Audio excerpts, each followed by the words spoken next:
Hi everybody. Excuse my working hair here. It's one of our first warm days this year. I think this is our third, which is really exciting because it's been such a cold, nasty winter. It started really early in the year for us. I mean, usually we can swim up to the end of October into November, and this year, the beginning of October was already so cold that the nighttime temps had come down so low, they were like in the 40s, that the pool temperature just plummeted. It was like 70 degrees in the pool, and that's not swimmable, especially when it was just 85 like a couple weeks before. And so we're excited that it's finally warming up. I'm excited because every year I'm just dying to get plants in the ground. And this year I've been delayed because we're redoing our raised beds.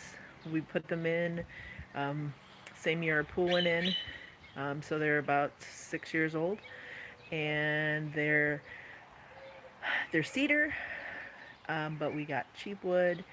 They're like fence planks, which saved us a lot of money, and they did last like 6 years, but they're dead now. I mean, I was pulling out some plants, and I put my hand on a piece, and it literally just like snapped.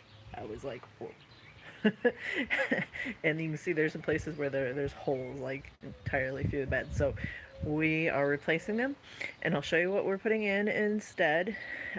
It's something called a wicking bed, and it's especially great for places where you have you tend to have droughts, not a lot of rain, and San Antonio can definitely lean that way. Our last couple years have been fairly moist, but you never know. And I'd rather have, when we get a lot of rain, why not be able to store that and use that for the plants in the future? And that's what these wicking beds do. They're basically a raised bed that half of the bed is actually a um, water storage underneath, and the plant's roots go down into that and let you use that instead of um, continually watering, which is great. Deeper the roots, the healthier the plant, and it'll be great to see this in action. Uh, my dogs are a little excited. Let me show you some of the stuff we've got going on right now, and I'm excited because I'm also looking for my homestead. I When we moved down here, I came from a 3.5 acre plot of land. I had acres of garden going, and I really enjoyed it. It was a lot of work, um, but I just love growing stuff.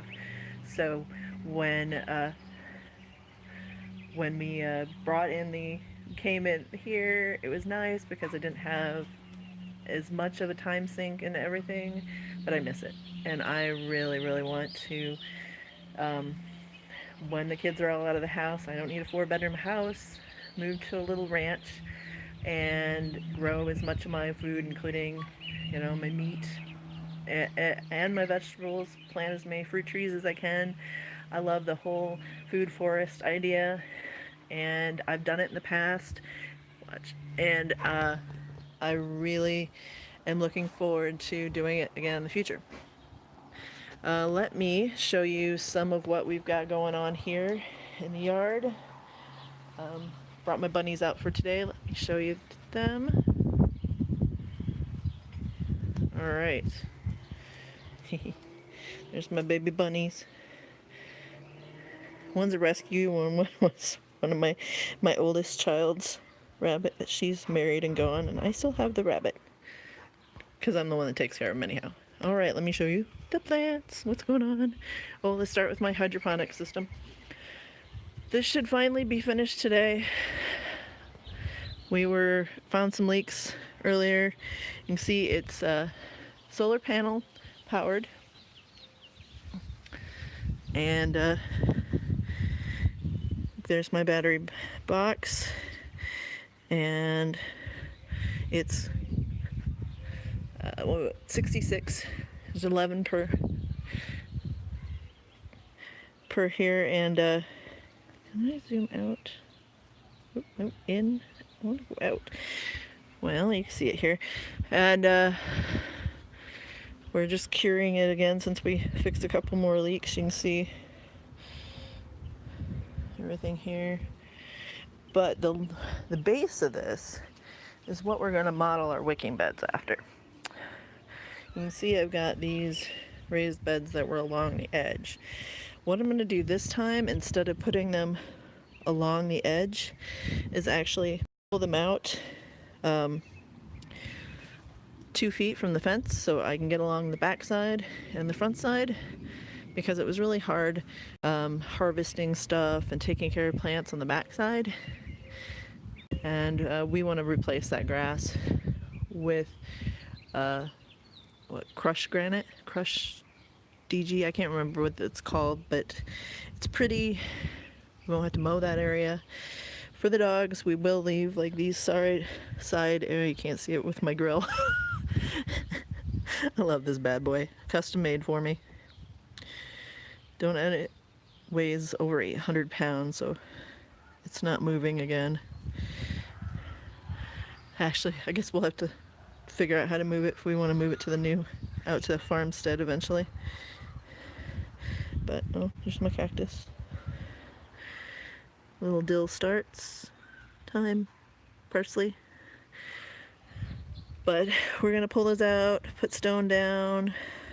I'm gonna move some of my potted plants back there by the bananas, which I need to finish trimming up today. I think we're done freezing off, so I can finally trim them down. If you trim them down too early, you limit how high they're gonna get in that year. So I'm gonna take off all the dead leaves, and I'm gonna trim it back maybe a foot off top each one and let it go.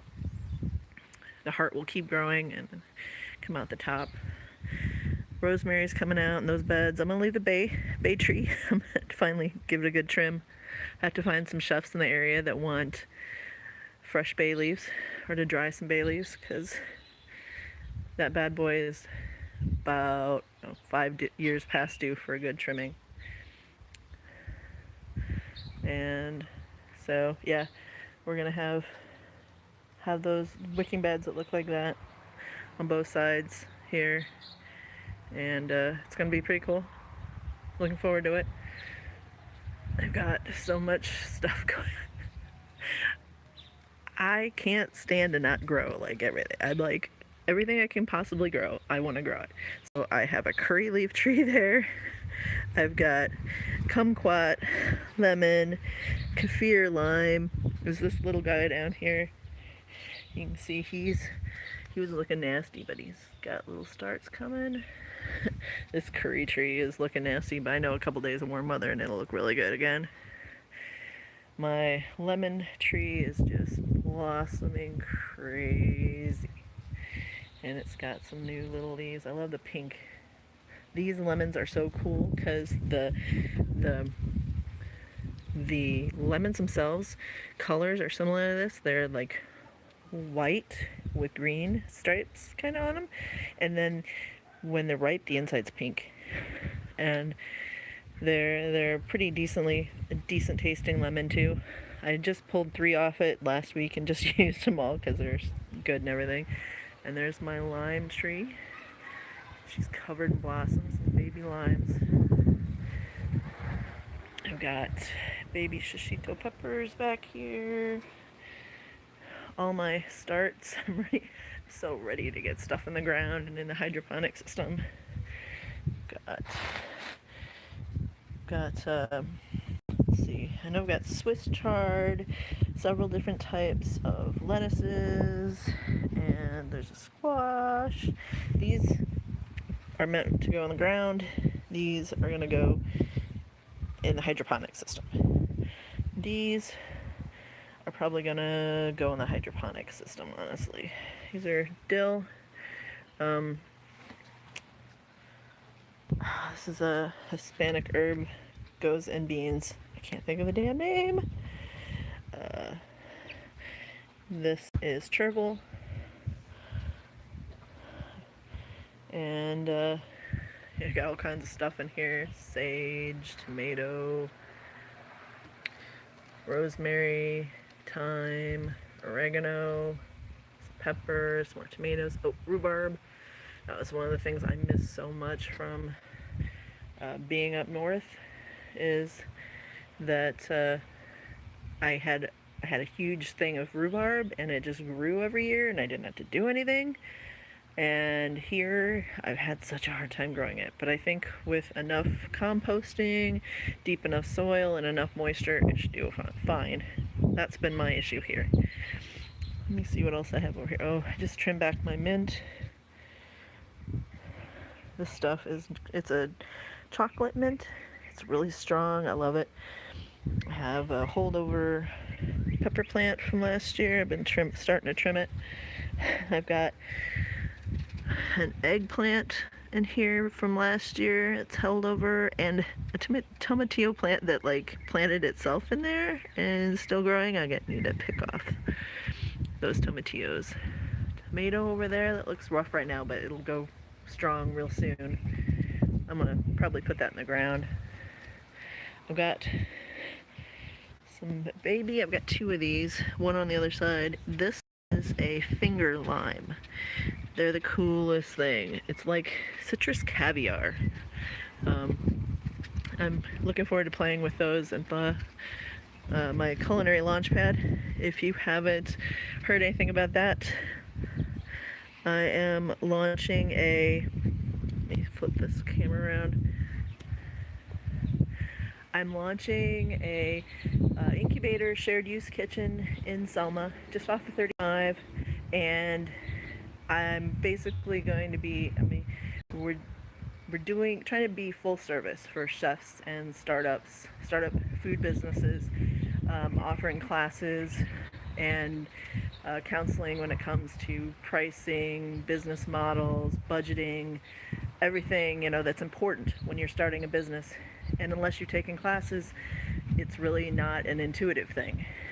Even if you have taken classes, I say unfortunately just because it wears you down over time, but I've been running businesses for over 20 years, so I have so much experience, and I want to share that with people. The food and getting into becoming a professional chef for me was something I knew I was going to have to build up to in life. At least when I was younger, being a chef was not something that you could make a living at. So I'm going to sit down over here. I really, did a lot of other things in life, thinking maybe one day I'd get to it and be able to afford it. And I finally did that 3 years ago now.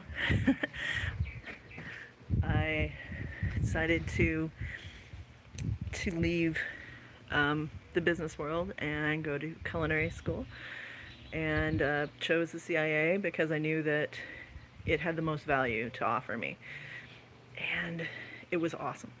I would do it again in a heartbeat. I didn't go through and get my bachelor's, but that's because I already had a lot of that experience under my belt, and I didn't think that I needed another 2 years. I think I got what I needed in that first 2. So here we are. I got my degree. I've been working for Rational USA for a little over, going on 2 years, and I'm really enjoying that. It's an incredible piece of equipment, and they have more than one piece of equipment now instead of just their combi self-cooking centers. They have some other really cool multi-use equipment pieces that I'm looking to, the Vario cooker that I'm looking forward to working with in the future, and all these pieces are going to be in the culinary launchpad in that shared use incubator kitchen. I want to bring high technology to our chefs. Show them equipment that, yes, it might be a little bit more expensive than a standard convection oven, but this piece replaces so many others. I can grill, I can steam, I can proof bread, I can do anything with this piece of equipment, and that's important to me sorry, my arm's getting tired, to be able to work with and realize that you're not only saving space, and money and buying all these different pieces of equipment, but also um, uh, save in utilities, and it's just overall it's an incredible piece of equipment, and I think a lot more people should be using them, and they will because they're catching on here in the U.S. They've been in production for over 40 years over in Europe. Germany is where they're manufactured, and it's a really cool tool. Someday I'll have to give you guys a tour, show you what it does. If you're ever like interested, though, you can go to Rational USA, or on YouTube. There's a ton of videos. Shows you all kinds of things. Rational tips and tricks is the keywords to look for, and you'll see. Billy Buck has done a ton of videos. He is our guy for. Trying to remember what his title is. I'm bad, but definitely look those up if you're interested in rational self-cooking centers. But you know, I really just wanted to show you guys what's going on, maybe give you a little up hints to what's going on with me.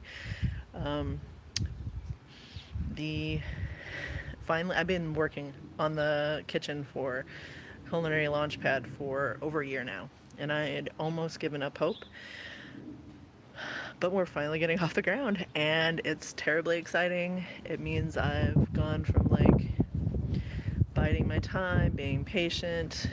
I mean, I've done most of the planning already. I've worked with architects. We're ready to like pull permits and just go. And it's just been a financing issue, just waiting on that. And it's finally come to fruition, and it's going to be, I can't tell you an exact date yet because contracts aren't done, but any week now I should be able to give you that information. So I'm so excited that that's happening. There's going to be so many videos that come out of there because we're going to be doing everything. It's a 6,000 square foot just kitchen space, just equipment. And then we have another 5,000 square foot of multi-use space that we're going to use for classes, private dinners, chef pop-ups, a ton of different things. We're going to have brewing equipment along with all of our other cooking equipment. We're going to have outdoor seating and service so that the chefs that are renting space from us, can come and sell from just like a restaurant, basically, and this is, I think, one of the things that's very important for people who are starting businesses, to be able to see, what their costs are really going to be, plus their, without paying the rent, without, giving away their life savings. And so, yeah, that's all coming up. There's going to be so much working, because another thing that's really important to me is all the chefs in my kitchen using local ingredients. So I'm going to work really hard here to get us connected with all the local growers, farmers, ranchers, so that we can get as much product from as close as we can. That's going to be our goal. And it's going to be important to us to reach out to the farmers, to the ranchers. We want your product. We're going to give you first priority. And that's something that for a kitchen like this, that's going to be groundbreaking. We are going to put the chefs and the ranchers, the farmers, the producers together, and we're going to work actively to make sure that happens. And you're going to see a lot of products. You're going to see a lot of chefs. You're going to see just so much stuff going on with that. That's coming up very soon. It's one of the reasons why I want to get this garden, these new beds in, like, ASAP, because I know I'm about to run out of time. Once this kicks off, I know I'm looking forward to every minute of it. I know it's going to be stressful, which sometimes I have on, and hopefully this goes smoothly. I've worked really hard to work the kinks out before this started, and hopefully I've done a good job. Hopefully this will just go smoothly and we won't hit a lot of issues. I've worked with a really good contractor, really good architect, and talked to the city. There's basically nothing else I could do at this time. And that's why I've had this part of it done for, I wrote the business plan over a year ago. I did all this work up through probably June or July of last year, and I've just been had to be very patient up to this point. And I about had a heart attack when I got the word that we're gonna go finally. So I'm super excited. And I know a lot of other people are too, because they've been really begging me to get this working, get this going, because this area needs what I'm putting in here so bad. It's way overdue. And if this goes well, we plan to put in other sites in San Antonio. I think I'm planning for 3 total sites in San Antonio, and this will be our first one. And it's so exciting. Hopefully you guys will comment, let me know if you're a chef in the area and you want to be a part of this, or you're a producer, a grower, rancher in this area and you want to be part. I mean, there's going to be, if you go to culinarylaunchpad.com, I have a bunch of mailing lists up there that you can join for a billion different things, like from if you're a caterer and you want to use the space, if you are a individual who wants to rent the space for events, if you are a rancher or farmer and you want us to use your products. I think I have a list up there for pretty much everything. So take a look at that, culinarylaunchpad.com. I'll put a link in the information below, and check it out. Check out what we've got, what we're planning, offering, and be a part of this. This is going to be a huge. I'm trying to build a huge chef community, basically, to raise us all up. Basically, help those farmers, help those growers, help those chefs. I don't want to see another chef. You see it every day out there. Food. They don't know how to do their budget. They don't. It's not. Opening a restaurant is one of the most complicated things that you can do. You have to deal with the health department. If you're gonna have alcohol, you have to deal with TABC. You have to deal with so many things with the city and the state, and sometimes federally, depending on what you're doing. Like we'll be doing with the kitchen, the launch pad. So it's just, it's very complicated. And you see these places, them open, they've spent their life savings on it, and they're out of business in 6 months. And it's the saddest thing. And same with food trucks. That's one of the things I really want to help with. We're going to be a food truck commissary as well, and helping these trucks use social media, get their exposure, understand what their budgets need to be, what they really need to be out there and doing. There's a lot of education that's going to happen on our side to try and help people succeed at what they want to do. And that's what I'm really looking forward to, working with people, because for me, I love working with people. I love helping people.